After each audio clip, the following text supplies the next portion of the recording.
ሰላም ጤና ይስጥልን እንደምን አላችሁ? ግንቦት 24 2018 ዓመተ ምህረት ፋኖ ባየ ደስታ ነኝ። ያፋብን ቴዎድሮስ 206ኛ ኮር ህዝብ ግንኙነት ነኝ። ያው እንደሚታወቀው እንግዲህ ከአጠገቤ ያለው አለኛ ወቀ ይባላል። የደባይ ጠላት ግን ወረዳ ጊዜያዊ መንግስት አስተዳዳሪ ነው። እንግዲህ ዛሬ የምንገኘው በደባይ ጠላት ግን ወረዳ ነው። ሰራዊታችን በከፍተኛ ተጋድሎ ውስጥ መሆኑ ይታወቃል። አጫጭር መረጃዎችን ስናካፍል ነው የቆየ ነው። በአጠቃላይ አሁን ባለው ነባራዊ ሁኔታ እንግዲህ 206ኛ ኮር በሉማሜ ወጀል ከተሞች እንዲሁም በባሶ ሊበን ወረዳ ኮርክ ከተማን ላይ የመሸገውን ጠላት ሙሉ ለሙሉ በመደምሰስ ብሬን ተማርኳል። ክላሾችም አሉ፣ ሬዲዮ መገናኛዎች፣ የድሽቃ አራት አስቃጥላ ጥይት ተማርኳል። አጠቃላይ ወታደራዊ እንቅስቃሴዎቻችን በደብረ ማርቆስ ከተማ አቅራቢያም ሊባኖስ እንዲሁም አየር ማረፊያ አካባቢም እንዲሁም ቀበሌ 20 ነራታ ደብረ ዘይት አካባቢ ላይ ከፍተኛ ርብርብና ተጋድሎ እየተደረገ ያለው ሮቡ ገበያ ስናን ወረዳ ላይ በተመሳሳይ ግዳጆች እየተፈጸሙ ነው ያለ።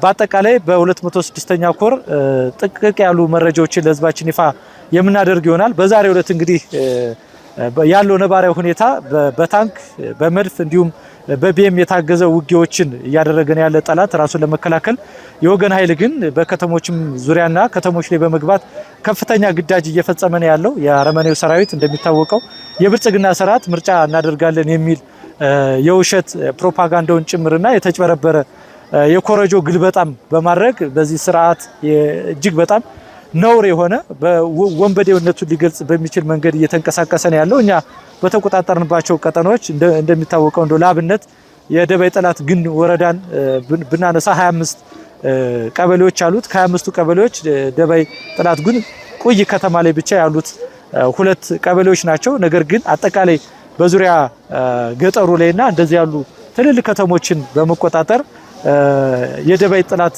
ግን ወረዳ ጊዜያዊ መንግስት እየመራ ያለበት መላ ሰራዊታችን ደግሞ ህዝባችንን እየጠበቀ ያለበትና ተከታታይ ግዳጆችን እየፈጸመ ያለበት ነባራዊ ሁኔታ ነው ያለው። ከዚህ አንፃር ህዝቡ በመታወት ልክ ገበያ ላይ ነው ያለው፣ ስራዎችን እየከወነ ነው ያለ። የሚያደርጋቸው ማህበራዊ እንቅስቃሴዎች፣ የንግድ እንቅስቃሴዎች ተጠናክረው ነው የቀጠሉበት ያለው። ይደረጋል ተብሎ የሚደረገው የታሰበው ምርጫ እንግዲህ በተቆጣጠርንባቸው ቀጠናዎች ስርዓቱ አለመኖሩን ያመላክታል። እንግዲህ ህዝቡ በዚህ ልክ ንግድ ቦታዎች ላይ ዛሬ ሰኞ ነው፣ መለስተኛ የገበያ ቀን ነው። ከዚህ ጋር በተያያዘ እንግዲህ ህዝቡ በእለት ስራው ላይ ነው ያለ። በአንጻሩ ደብረ ማርቆስ ከተማ፣ ሉማሜ፣ አንበር፣ የጁቤ፣ ሮቡ ገበያ፣ ደብረ ኤልያስ፣ ስናንና ቁይ ጭምር ያለው የማህበረሰብ እንቅስቃሴ ግን የተገታበት ምርጫን ተከትሎ ህዝቡ አፋብን ያወጣውን መግለጫ ተከትሎ መመሪያ ተከትሎ እየተገበረ ያለበት ሂደት ነው ያለ። በአጠቃላይ በነባራዊ ሁኔታ ውስጥ መደበኛ ስራውን እየሰራ ያለበት ሂደት ነው ያለ። ከዚህ ጋር በተያያዘ ከማህበረሰቡ ክፍል ጋር የምናደርጋቸው ቆይታዎች ይኖራሉ። ነገር ግን ይደረጋል ተብሎ የታሰበው ምርጫ የውሸት መሆኑንና በተቆጣጠርንባቸው ቀጠናዎች ጠላት የምርጫ ኮረጆ ይዞ ምርጫ ጣቢያ ከፍቶ ለማድረግ ሙከራ አድርጎ ነበር። ነገር ግን እነዚያን በመመከትና በመቆጣጠር እንደውም በከተሞች ላይ እንዳይደረግ የተደረገው እንቅስቃሴ ተጠናክሮ ቀጥሏል። አሁን መረጃዎችን በመናጋራበት በዚህ ሰዓት ሰራዊታችን ከፍተኛ ተጋድሎ እያደረገ ጠላትን እየደመሰሰ ያለበት ሂደት ነው ያለ። አጠቃላይ የማህበረሰቡ እንቅስቃሴ ይህን ይመስላል ማለት ነው። አመሰግናለሁ።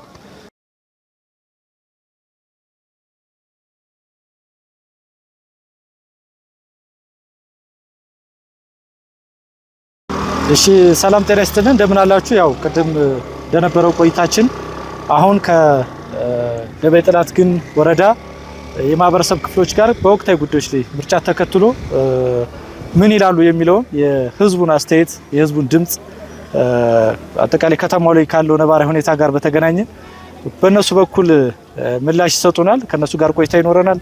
እንድትከታተሉ ነው የምጠይቀው። አመሰግናለሁ። እንደምን አላችሁ? ያው እንግዲህ ዛሬ እንደሚታወቀው ግንቦት 24 2018 ያገዘው ስርዓት ምርጫን ተከትሎ ምርጫ እናደርጋለን የሚል ፕሮፓጋንዳዎች አሉ፣ እንቅስቃሴዎች አሉ። ይሄን ተከትሎ በደባይ ጠላት ግን ወረዳ እየተከናወነ አሁን ያለበት ህዝቡ ያለበት ነባራዊ ሁኔታ ምንድነው ያለው? ጦርነቱ ምን ደረጃ ነው ያለው? ትግሉስ ምን ደረጃ ደርሷል? ህዝቡስ ከዚህ ምርጫ ጋር ያለው ግንኙነት ምንድነው የሚለውን በፍቃደኝነት ሀሳብ ልሰጡን ስለተገኛችሁ እጅግ በጣም ነው የማመሰግነው። ከዚህ ጋር በተያያዘ እንግዲህ ወደ እናንተ ነው ማመረው። አሁን አጠቃላይ ምርጫን ተከትሎ ደባይ ጥላት ግን ወረዳ ያለበት ነባራዊ ሁኔታ ምንድነው? ካንተ ጀምር። እሺ ደባይ ጥላት ግን ወረዳ ያለበት ሁኔታ ይኸው የጥላት ኃይል ቁይ ከተማና ቁይት ዙሪያን ይቀመጥ እንጂ 25 ቀበሌዎች አሉት በደባይ ጥላት ግን ወረዳ ግን 23ቱን ቀበሌ ፋኖ ነው ተቆጣጥሮ ያለ ፋኖ ነው እያስተዳደረን ያለ። ግን ፋኖ የሚያስተዳድርባቸው ቀበሌዎች ማህበረሰቡ በጥሩ ሁኔታና በጥሩ አቋም ነው ያለ። እንግልትም ስቃይም የለበትም። ግን በቁይ ከተማና በቁይ ዙሪያ ያለ ማህበረሰብ እንግልትና ስቃይ እየደረሰበት ነው ያለው። ትደዋወላላችሁ፣ ትገናኛላችሁ በማለት እንዲሁም አልፎ ዛሬ ምርጫ አካሄድ ያለው ብሎ እንኳን የምርጫ አስፈጻሚ አካልና ማንንም አላየንም። ግን ዙ 23 እና ሞርተር በትናንትናው ዕለት እንዲቹ ሲተኮስብን የዋለ ፋኖም ከጥላት ጋር ከፊልሜውን ሲያደርግን የዋለ እና ምርጫ አካሄድኩ ለሚለው ውሸት ነው፣ ፕሮፓጋንዳ ነው። ምርጫው በ24 ነው ይፈጸማል የተባለ ግን በ23 አስፈጽም ያለው እያለ ከመሬት አጠቃቀም የማህበረሰቡ ስም ዝርዝር ስለያዘ ከዚያ ላይ እያወጣ እንዲሁም የተማሪዎችን ከትምህርት ቤት ሰነዳቸውን እያወጣ ስም ዝርዝራቸውን ስለሚያውቅ አስፈጽም ያለው ተመርጦልኛል እያለ ነው እንጂ ውሸት ነው፣ ያስፈጸመው ነገር የለም። እኛ የምንሰማ ዛሬ የጦርነት ውጊያ ነው የምንሰማ፣ የጥይት የከባድ መሳሪያ ውጊያ ነው እንጂ የምንሰማ የምርጫ የሚያስፈጽም አካል ያየነው ክፍል የለንም። እኛ ፋኖ ነው እያስተዳደረ ያለ በፋኖ ነው እየተጠቀመ ያለ። እኛ ዓለማችንን አይተን ፋኖ በሚገዛን ያለ ማህበረሰቦች በጥሩ አቋምና በጥሩ ሁኔታ ያለን በጥሩ እንቅስቃሴም ገበያችንን እየዋል ነው።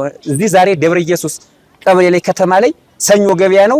ማህበረሰቡ ገቢውን በደንብ በጥሩ ሁኔታ ውሎ ሰላማዊ ሁኔታውን ይዞ እየተንቀሳቀሰ ቤቱ እየገባ ነው። ግን ደባይ ጥላት ግን ወረዳ ቁይ ከተማ ላይ ማህበረሰቡ ከብቱም ቤት ውስጥ ተዘግቶበት ጦርነትና ውጊያ ስላለ የወጣ አካል አለም ዘመዶቻችን ላይ እየደወልን እየጠየቅናቸው ነው። እሺ አመሰግናለሁ። ምርጫ ለሚለው እኔ የት ላይ ሆኖ እንደሚያስመርጥ ምኑ ላይ እንደሆነ በፋኖ ጦር ተከቦ ያለ አፋፍ ላይ ሆኖ ነው ወይስ የት ላይ ሆኖ እንደሚያስመርጥ እኔ ግራ ይገባኛል። ምናልባት ምርጫ የነበረ በተዚህ ቀደም 6 ጊዜ ምርጫ ተደርጓል። በ25ቱ ቀበሌ 25 ጣቢያ የምርጫ ጣቢያ ይደረግ ነበር። እንኳን ያ ሊደረግ እንዲያው ተላው ላይ ምርጫ ተብሎ ዝም ብሎ እንትን ሲወራ ነው እንጂ የሚያደርግበትን ቦታ እናውቀው እና ምርጫ ይደረጋል፣ ምርጫ ይፈጸማል፣ ዝም ብሎ ወሬ ይወራል። ምርጫ የሚባል ዝም ብሎ እንደዚህ በጥይት ኳኳታ በሞርተር በከባድ መሳሪያ ነው ምርጫ የሚደረግ። ለምሳሌ ትናንት 23 ቀን ወደብ ቀበሌ ላይ መጡ ተብሎ ፋኖ እንትን ለማለት ራሱን ለመጠበቅ ህዝቡን ለመጠበቅ እንትን ሲል እነሱ በሞርተርና በከባድ መሳሪያ ሲያስወነጭፉ ነበር። አቅቷቸው ይቅሩ እንጂ እንደዚህ ሆኖ ነው ወይ ምርጫ ነው? እኔ ምርጫ የሚባል ነገር ዛሬ አልጀመር ነው። 7ኛ ምርጫ ነበር። ግን ይሄ ሰውዬ ከመጣ ወደዚህ ምርጫ ብሎ ሲዋራ ህብረት የለውም ድርጅቱ የራሱ ድርጅት ክልሉ፣ ዞኑ፣ ወረዳው አብይን ወግኖ የሚሰራው አካል ነውር አያውቅም ወይ ነው? በተለይ የአማራ ተወላጅ የሆነ ነውር አያውቅም ወይ? 3 ዓመት ሙሉ ይህን ያህል በረዶ እየወረደ በአማራ ላይ ምርጫ ብሎ ማውራት ምን ማለት ነው? ይሄ ደግሞ አልሆን ቢል 25ቱ ቀበሌ 2ቱን ቀበሌዎች ቁይ ዙሪያና ቁይ ከተማን ይዞ ይሄን ለማድረግ ሲሯሯጥ ወረዳችን ቀደም እንስተዳደርበት የነበረው ወረዳ ሁለንተናችን እዚያ ነው። ሁለንተናችን የመሬት ደብተራችን እዚያ ነው። ስማችን የጤና ጣቢያ እንትናችን እዚያ ነው። ይሄ የጤና መርናችን የግብር ካርኒያችን እዚያ ነው። ሁለንተናችን እዚያ ነው። ከዚያ ስማችንን እያነሳ ምርጫ አስፈጽም ያለው ቢል ምን ለማለት እንደሆነ እኔ በጣም ግራ ይገባኛል።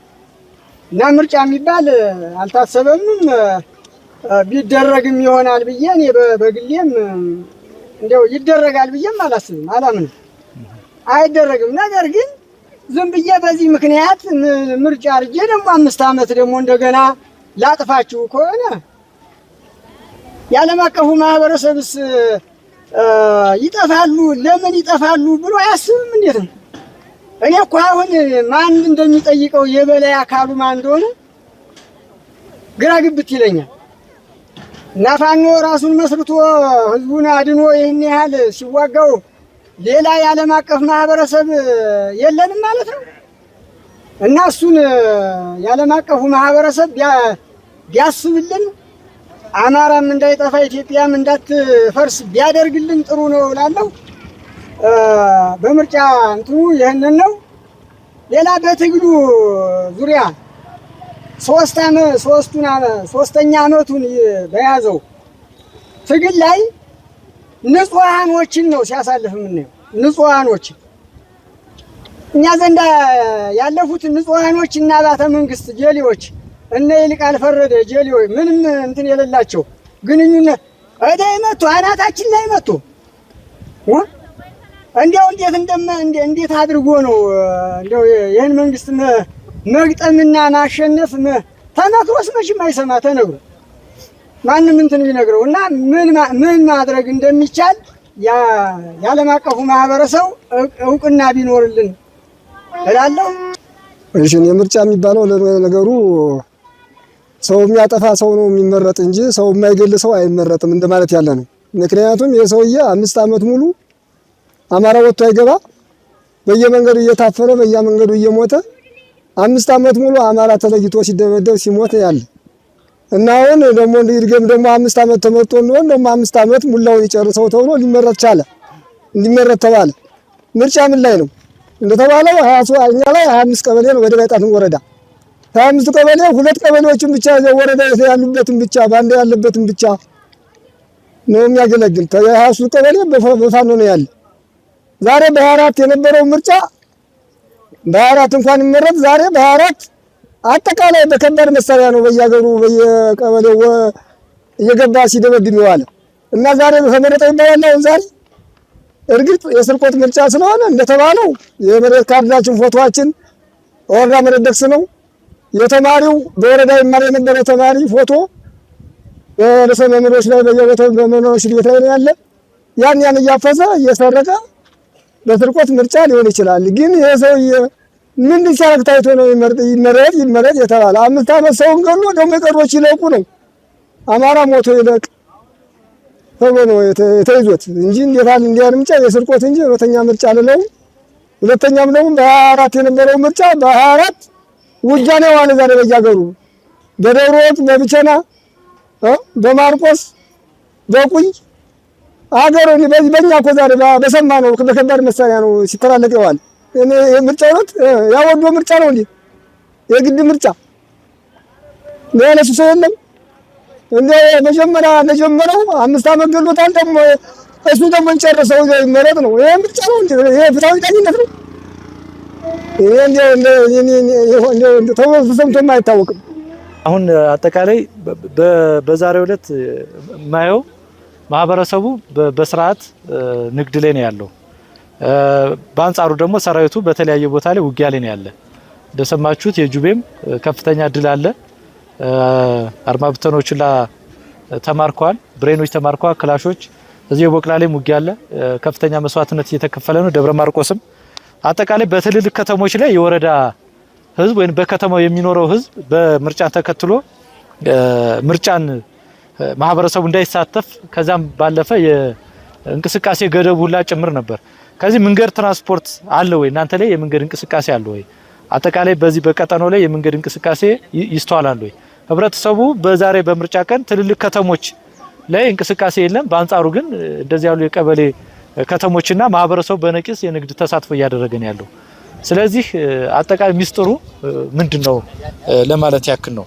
ስለዚህ ሚስጥሩ ማለት ነው እኔ በቃ ምርጫ ካርድ ቀርቶ ማለት ነው አፈሙዝ ነው ምርጫ ህዝቡን እያስመረጠ ያለ። ጥይት ነው ቤቱን ከባድ መሳሪያ ጥሎ ቤቱን ማፍረስ ነው ያለ። የጥላት ያለ እንቅስቃሴው ማለት ነው ይህን የአማራን ክልል አመናምኖና አዳክሞ ለመጨረስ ነው ያለ። ለማህበረሰቡ ለአማራ ክልል ተተቆረቆረ ግን ጓጽዮን ላይ በኦነግ ሸኔ የታገተውን ማህበረሰብ ያን ያህል ባሲታገት ያን ያህል ያገተውንና የረሸውን አካል ማስቆም ይችል ነበር መንግስት። ግን መንግስት የለንም እኛ ጭራቅ ነው ጭራቅ እንጂ ለኛ ለአማራ ክልል የቆመልን መንግስት የለም። ጭራቅ ሆኖ እንጂ ለእንቅስቃሴ ለማህበረሰቡ ቆቆመ በትናንትናው ዕለት ማለት ነው። ያን ያህል ከባድ መሳሪያ ሲጎዳ ለአንድ ጊዜ ተደፈጠበት ወጥቶ የንጹሃንን በሬዎች ወስዶ ነው ያረደ። ይሄ ለማህበረሰብ የቆመ መንግስት ካለ ግን የንጹሃን በሬ ወስዶ አያርድም ነበር። ስለዚህ ማህበረሰብ አማራ ክልል ለማጥፋት የተነሳ መንግስት እንጂ ያለና አማራ ክልል ለመጥቀም የተነሳ መንግስት የለንም።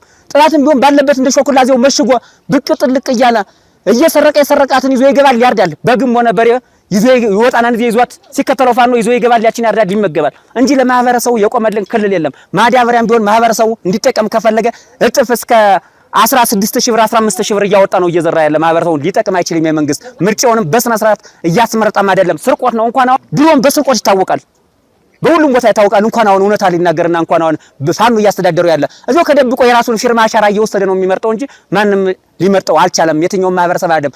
ፋኖ በተቆጣጠራቸው በ23ቱ ቀበሌዎች ንጹህ ሰላሙን አግኝቶ ገቢውን ውሎ እየገባ ነው በስነ ስርዓት መብቱ በተጠበቀ መንገድ ማለት ነው። ግን ጥላት ምርጫ አለ የለም አናይም አልሰማንም።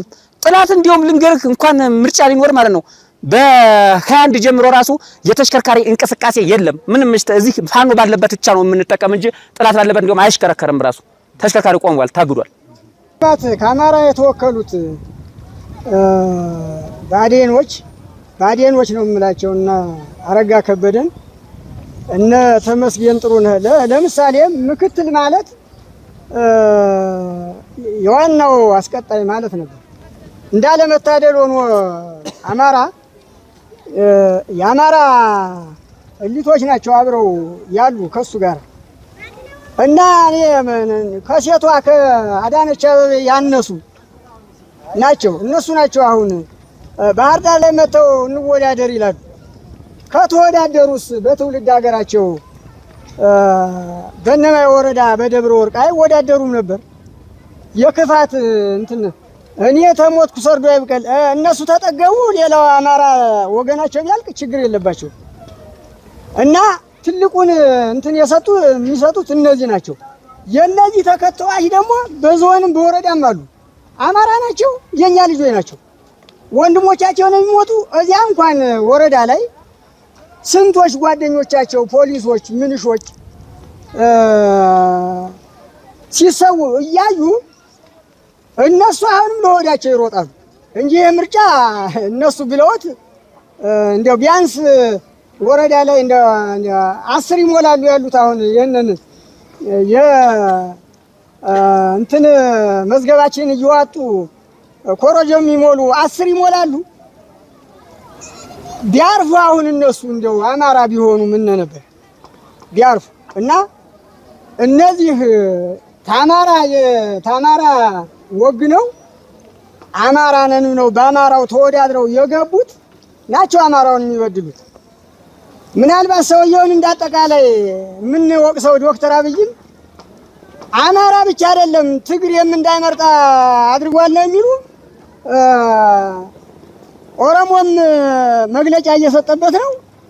ኦሮሞም እንዳልመረጠው እያየነው ነው በሚዲያ ኦሮሞም አማራም አፋርም ትግሬም ሁሉም ነው ሁሉም እንዳልመረጠው ነው የማየው።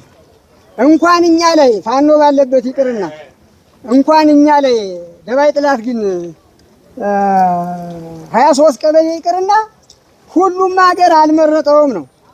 እንዲያውም እኮ ወለጋ ላይ እኮ ቢዛሞ እዝኮ ጀነራሉን ነው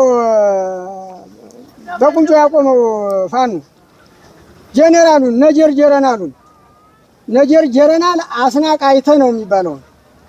የሚያደን እንደዚህ እየሆነ እሱ ማንን ዞ ሊሰራ እንደሆነ ሊመርጥ ይለፋል። ማንን ዞ ነው የሚሰራ ነው እኮ የኔ ጥያቄ። አሁን ጀነራሉ እየሞተ ምንሻው እየሞተ አድማ በትኑ እየሞተ መከላከያው እያለቀ እሱ ምርጫ ይላል። ደግሞ እሱ ይበል መቼም እንደዚህ የበሰበሰ ዝናብ አይፈራም። የሱ ታዳሚዎች የሱ ዞን አስተዳዳሪዎች የሱ ወረዳ አስተዳዳሪዎች ናቸው የሚገርሙ። ምን ሊሉ እንደፈለጉ ነው አሁን እንዲሁ ግራ የሚገባኝ። አሁን በዚህ ዘመን አሁን ስልጣን በዚህ ዘመን አሁን ምርጫ ያስፈልጋል እና ይህንን ወንድሞቻችን ይህንን አይተው ተረድተው እኛ ወገኖቻችን እንዲያልቁ አንፈልግም። እኛ ይሄ ምርጫ ከዚህ ቀደምም ወገናችንን ጨርሷል። ተዚህም ከኛ ብቻ እኮ አይደለም። ከኛ አንድ ሲሞት ከዚያ 100 ነው የሚሞት። ከፋኖ አንድ ሲሞት ከዚያ 100 ነው የሚሞት። እንደውም ተፋኖ ንጹሃኑ ነው የሚሞት። የሰለጠነ ወታደር አይሞትም፣ አያገኘውም። እና ይሄንን ቆም ብለው አስበው አብይን የሚጋሩ አማራዎች ቢታገሱልን ራሳቸውንም ተሞት ቢታደጉ ነው ምን። አመሰግናለሁ። ጨርሻለሁ። በጣም ጨርሻለሁ። የሚወዳደሩ ፓርቲዎች ታውቋቸዋላችሁ? አላውቃቸውም። ማን ነግሮን? ፋዘርስ ፓርቲዎችን ያውቃሉ? አላውቃቸውም። ህጋዊ ምርጫ ሲኖር እኮ ነው። እና ህጋዊ ምርጫ ወይም ዛሬ እኮ 25 ቀበሌ ነበር እኛ ጋር። በ25 ቀበሌ በየ25 ቀበሌ የምርጫ ጣቢያ ነበረው ያለ እንኳን ውድድሩ ነው ተራራን ስለናውቅ። በአንተ በኩልስ ፓርቲዎች ታውቃለህ? የሚሳተፉ ፓርቲ? እኔ ፓርቲዎችን አላውቅም። የምርጫ ካርዱንም ራሱ ያመጣ በሄሊኮፕተር ፋኖን ፈርቶ በሄሊኮፕተር ነው አምጥቶ ማሳረፉን በሚዲያ ያየው እንጂ ራሱ ፓርቲዎችን ማውቅ ነገር የለኝም። እንደው ወረዳ ላይ አሁን ፓርቲዎች ተሳትፏል ይባላል። የብልጽግና ተወካዩ እናንተ ወረዳ አካል ነው ምናምን ይባላል። የምታውቋቸው ሰዎች አሉ? የምርጫ እንቅስቃሴውን ውስጥ ተከታትላችኋል? የለንም። እንደው ምርጫ የሚያስፈጽሙችን ራሱ ማን እንደሆነ ፓርቲው ራሱ የምናውቀው የለ። ቀደም ግን ከለጥፎ ፎቶግራፉ እዚህ ተወዳዳሪ ፓርቲዎችን በየበረንዳ ጋር እናያቸው ነበር። አሁን እዚህ ፋኖ ስለሚያስተዳድር የሚመጣ የለም፣ የብልጽግና አመራር የለም። እዚያም ሆኖ እዚህ ራሱ ለፋኖ ተቋም ሆነው እንደሚደዋወሉና ከብልጽግና የሚያሉ እንጂ ፋኖ እንደሚገድፉ እንጂ ለብልጽግና እንጀራቸውን ብለው እንጂ ከልባቸው እንደተገዙለት እንደተውት ነው የምናውቀኛ የምንረዳቸው። ትናንትና ከትናንት ወዲያ የምርጫ ተፈጽሟል ተብሎ ታስቧል። ቆይ ላይ ካርድ እንደገባ ኮሮጆ ትናንትና ወደ ደብረ ማርቆስ እንደተሸጋገረ ሰምተናል። ይሄ ነገር በእናንተ በኩል መረጃው አላችሁ? መረጃ ስንሰማ 22 ይሄንን በየሴክተሩ የስም ዝርዝሩን ያልሳደሩን በመሬት አጠቃቀም ላይ ስለሚያገኘው ደፍተሩ እዚያ ስላለ በትምህርት ሚኒስቴር ላይ የተማሪዎች ስም ዝርዝር ስላለ በጤና ጣቢያ የጤና መድን ስም ዝርዝሩን ያንን ይዞ ራሱ እንደተመረጠ አድርጎ ራሱ አሻራውን እንዳተስቀመጠ አድርጎ እንደመረጣት መስሎ የሰራውን ስራ ነው እንጂ የሰማን ራሱ በዚህ ድርሽም ስለማይል ነው 23ቱን ቀጠናት 25 23ቱን ፋኖ እያስተዳደረ ስላለ ማለት ነው። መልካቸውን ማናያቸው። እሺ በጣም አመሰግናለሁ። ያው የነበረን ቆይታ ይህንን ይመስላል። እግዚአብሔር ይስጥልን፣ እግዚአብሔር ያክብርልን። ሰላሙን እመኝላችኋለሁ። ክበሩልኝ። እናመሰግናለን። እሺ